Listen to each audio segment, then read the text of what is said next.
நம்ம உண்மையான வெளிப்படையான ஒரு எலெக்ஷன் நடந்தால் நம்ம தான் மிக அறுதி 1967 77 அப்புறம் நம்ம தலைவர் தனிப்பட்ட முறையில் முதலமைச்சர் ஆவார். இது உறுதி, இல்ல எந்த விதமான சந்தேகமும் கிடையாது. ஆனா அந்த வெளிப்படை தன்மையான தேர்தலை நம்ம எதிர்கொள்றதுக்கு முன்னாடி நம்ம கிட்ட இருக்க தோழர்கள், கிளைக்கழகம், ஒன்றியம், பிஎல் இருக்கக்கூடிய தோழர்கள், இங்க இருக்கக்கூடிய தோழர்கள் என்ன ஒரு ஆபத்தை நோக்கி நம்ம சென்றுட்டு இருக்கோம் அப்படின்னா, உச்ச நீதிமன்றத்தில் கேஸ் நடந்துட்டு இருக்கு.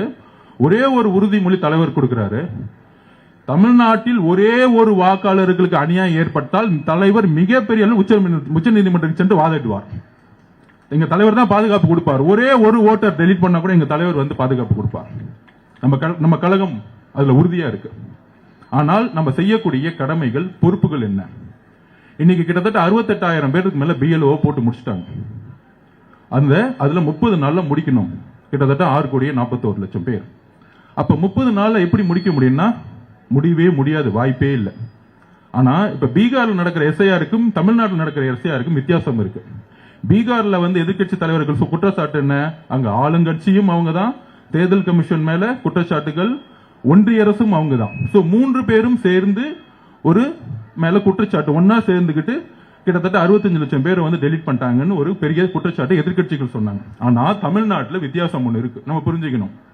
இங்க ஒன்றிய அரசு வேற, அதாவது திமுக இன்னைக்கு ஒன்றிய அரசை எதிர்க்கிற மாதிரி எதிர்த்துட்டு இருக்காங்க, தேர்தல் கமிஷன்ல முறையிடுறாங்க.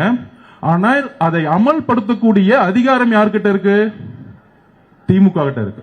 ஏன்னா அவங்க தான் இன்னைக்கு முதலமைச்சர்.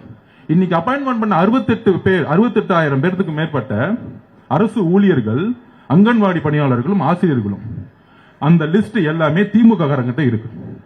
இன்னைக்கு என்ன பண்றாங்க?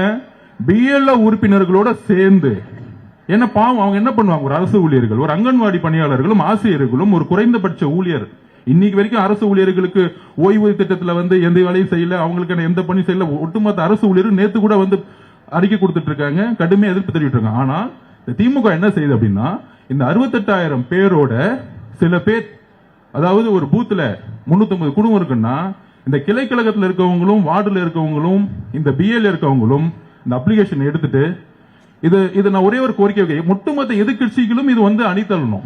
இது ஏதோ தமிழக வெற்றி கழகம் மட்டும் ஆர்ப்பாட்டம் இல்லை, எல்லாரும் அணித்தள்ளணும்.